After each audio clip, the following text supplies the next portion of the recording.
हाँ तो बनी संभल के रहा। हाँ तो बनी संभल के रहा।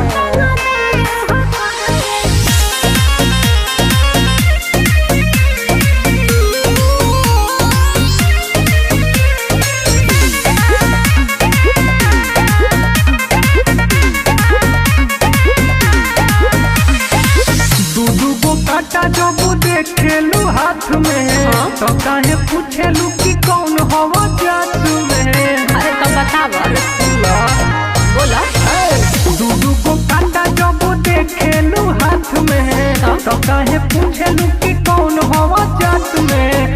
कौन रे बतिया के साथ तोरा बारे सुना हो बाटे हिलल पूरा जिला जवारे रमजारे हकारे आए हाय हाय चौहाने हकारे आए हाय हाय खून खारे हकारे आए हाय हाय चौहाने हकारे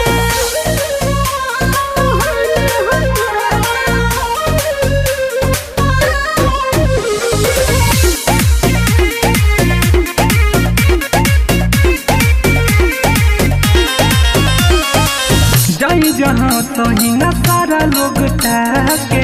बढ़िया से चिन्ह मरद देसी लागे। अरे का बुझल। हाँ तो सुना। अरे सुना दो।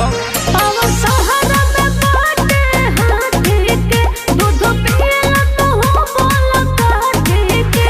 अरे अभी उसे बढ़िया से चिन्ह लिखना काहे।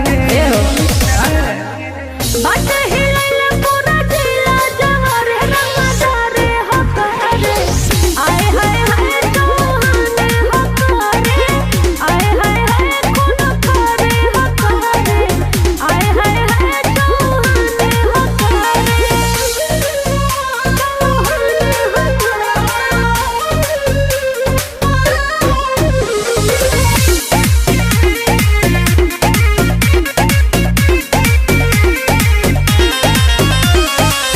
असहिना शेर लेखा बानी हम घूमत।